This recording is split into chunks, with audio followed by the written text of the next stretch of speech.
Humans are weird competitive gliding. I must admit, 34 Trills said as he shuffled the stack of data pads that he held in his wing folds, being stationed on a base with humans has certainly expanded and condensed my understanding of the Ranger Corps safety regulations.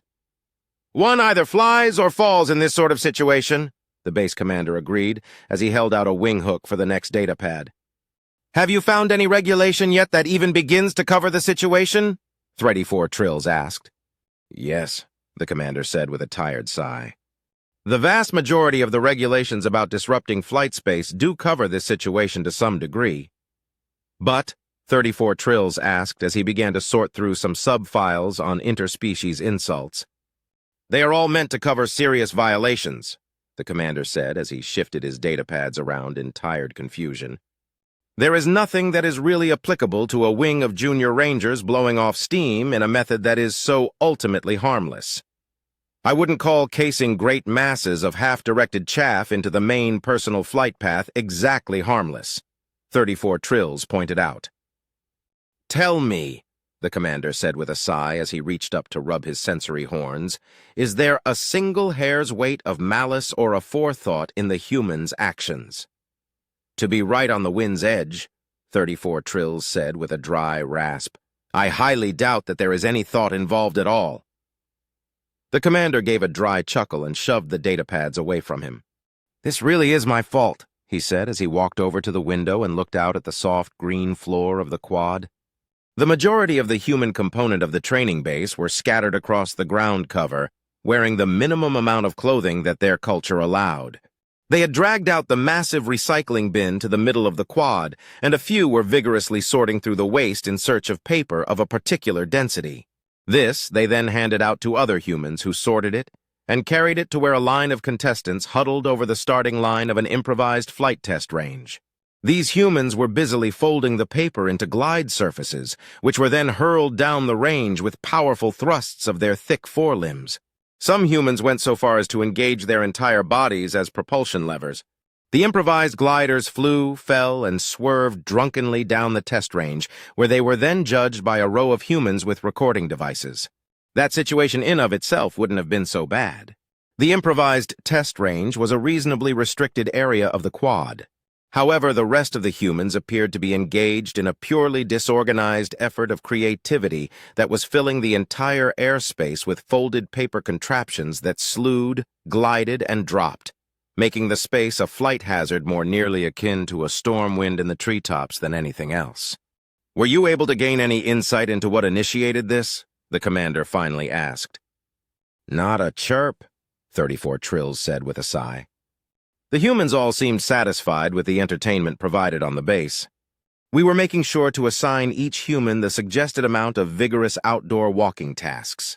None of them has mentioned this activity in public, at least that we could record. How did this start again? The commander asked, waving a wing hook at the chaos outside the window. The both flinched as a heavier-bodied craft slammed into the window. This one seemed to have some sort of polymer band attached to a primitive propeller surface. Dear Mother Tree, 34 Trills muttered in horror. They are adding extended propulsion to them now. The commander gave an irritated chirp, and 34 Trills flapped his attention back to the superior officer. Specialist Schmidt, he said quickly. He was sweeping out the bay where the recycling bin is kept. There was a fragment of paper on the floor too big for the broom to handle, so he bent over to pick it up manually. He seemed to pause and consider it for a moment. Then, instead of putting it in the smaller recycling bin, he folded it into a glide surface and attempted to glide it into the open top of the bin. He missed the toss repeatedly and was observed by Specialist Smith, who suggested a modification to the glide surface. That mod didn't work, so they began to troubleshoot other designs. And at no point did it occur to them to just place the paper in the smaller bin? The commander asked. Apparently not, 34 Trills replied. Eventually, other humans observed them and attempted to help. This required more paper, which they procured from the main recycling bin, and, well, 34 Trills gestured to the window with a wing hook. As you can see, it is a very fair day out and a general rest day. They took it outside, the commander finished, as a bright yellow glider drifted past the window. They took it outside, 34 Trills confirmed. If we can't find a regulation by sundown, I will write one myself, the commander said as he bent back to the task at hook. Humans are weird crumpled paper. I think the human might be more amenable to sharing his artwork with you if you approached him even marginally less like an ambush predator about the subject, Second Sister observed in the general direction of Professor Nine Trills's hunched back. The Trisk gave a hiss of frustration and shook out his shoulders. He had begun life as a rather pale amber, and the advancing years had added quite a bit of white to his fur. His sensory horn had begun to shrink and wrinkle a bit, but his eyes still sparkled with health and interest. He shifted his carry pack between his wings, and with only a little obvious effort, he sprung into the air and flew over to where Second Sister was sorting through the first recycling bin in search of something useful wastewater absorbency.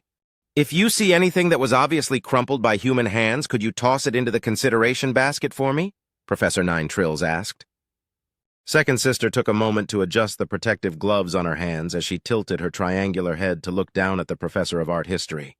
Would I be aiding you in violating the privacy of a colleague if I did? She asked as her frill pressed tightly to her neck. No! Professor Nine Trills insisted, and then a moment later, with less confidence in his tone, no! You have tried to get a view of that particular artist's work, Second Sister observed as she turned the majority of her attention back to her task. She found a nicely shaped scrap of absorbent paper that would just cover the underside of the starts tray and placed it in her basket. The artist has refused. I do not see why you persist in your attempts, she observed. The artist has not refused to let me see his work, Professor Nine Trills snapped. Not directly in any case. In fact, when I mentioned that I had done just this and observed one of his discarded works, he did not censure me. That one down there? Professor Nine Trills exclaimed, eagerly pointing a wing claw at a ball of crumpled drawing paper. Second Sister resisted the urge to flap her frill at him and reached down to pick up the paper. The winged immediately began smoothing it out while clicking happily to himself. Yes, he said. A very nice example of their focus on muscle structure as observed through the membrane, and a few practice attempts at shading cylinders. There's another! Do grab it for me! Second Sister weeded out about half a dozen of the rejected drawings and handed them over to the professor. She glanced down at the first drawing. It was clearly a highly accurate rendering of a human hand in the graphite medium that most traditional human artists preferred. According to her sisters who had taken a more optical medical track, humans saw the medium as a slightly reflective gray, while she saw it as a fine, chaotic rainbow haze. However, the density of the application meant that the anatomy was still clear to her. She clicked her mandibles in surprise. I cannot detect any error in this representation of a human hand, she observed. The professor glanced at it absently, twitched a wing in agreement. You said that he discards these because he is frustrated with his failure, she continued. How is this a failure? The small professor expanded with a sigh and began to roll the papers up. This is not an attempt to manifest an illustration for an anatomy textbook, he said. This is art? Second Sister wasn't quite sure how she knew that he considered it a proper noun, but somehow she heard it in his voice. This work of art has failed to meet the expectation of it that he had, so he considers it a failure, Professor Nine Trills finished. Even so, Second Sister replied. It is inconvenient for you to have to riveter these from the recycle bin. The human is reported to be a very cooperative and engaging personality. He knows that you want these sketches for academic purposes. Why does he risk their destruction by crumpling them and tossing them away? I don't know, the professor said with a huff. When I asked at the relevant time, he would only snarl that it wasn't good enough. One of the other humans observed that he had a perfectionist streak, and no, I do not know what that means. Humans are weird lip balm. And why? Second Sister asked. Do you need a large canister of Category 4 emergency membrane sealant transported to the secondary airlock? There is a medical emergency that requires it, 16th Cousin said as she tossed a few of the harshest of the antiseptic wipes into her carry case. Second Sister really tried to keep her frill from flattening to her neck, but she was afraid that she failed rather spectacularly from the way that the 16th Cousin's antenna curled into defensive little buds. Second Sister took stock of the situation and decided to hazard an informed guess. Is this for a human? She asked. 16th Cousin relaxed a bit and let her head tilt in confirmation. Second Sister considered her options. She was new on this base and had not yet established her place properly. While she technically outranked the 16th cousin on ever level, the other had been on this particular base, working with these particular humans for much longer than second sister had even been certified as a xenomedic. It would be bad form both socially and practically to openly contradict her. There was also the matter of the fact of 16th cousin's hive being a massive power in the next system over from second sister's hive. It would not be good to offend them, so she brought her frill under control and politely asked to accompany 16th cousin to observe. "Certainly," 16th cousin said as she hefted the medical bag with impressive strengths and started walking towards the airlock. She was tall for a cousin in the teens, and her alert look suggested a higher than usual level of intelligence, perhaps a second daughter of a third mother. It was possible given how large her home hive was reported to be. Rumor had it they would be splitting the hive to form a colony soon. "It will be good for you to begin desensitizing yourself to human membrane cracks as soon as possible," 16th sister said as they moved down the corridor. "The human has a cracked membrane?" second sister asked, ashamed at the obvious horror that tainted the set of her antenna. "Remember," 16th cousin said with a cautioning gesture, "it is hardly a serious matter for them. They have a triple-layer member with multiple shielding layers. I suspect no serious internal fluid leakage yet. In fact, I fully expect to prevent that through quick action." "Was the human assaulted by the local fauna?" second sister asked. "No," 16th cousin said with a brisk click of annoyance as they had to stop to maneuver around a cuddle of ungulates in the middle of the hallway. "He simply forgot to apply the protective biochemical overlayer before leaving for his mission, and the atmospheric exposure caused the damage."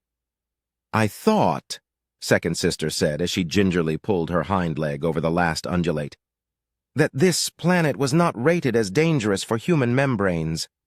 "Not their exoderm, no," 16th cousin confirmed.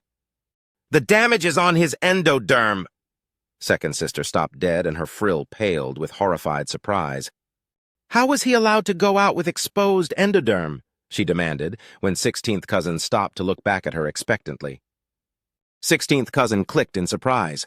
"Weren't you given the latest training?" she asked. "Humans have several square centimeters of chronically exposed endoderm. You can see the color range change on the fleshy covering over their mandibles." Second sister stared at her in astonishment for several moments until 16th cousin twitched her antenna in a reminder that they needed to move on. Second sister followed her in quiet thought. "So this damage that they take," she finally said.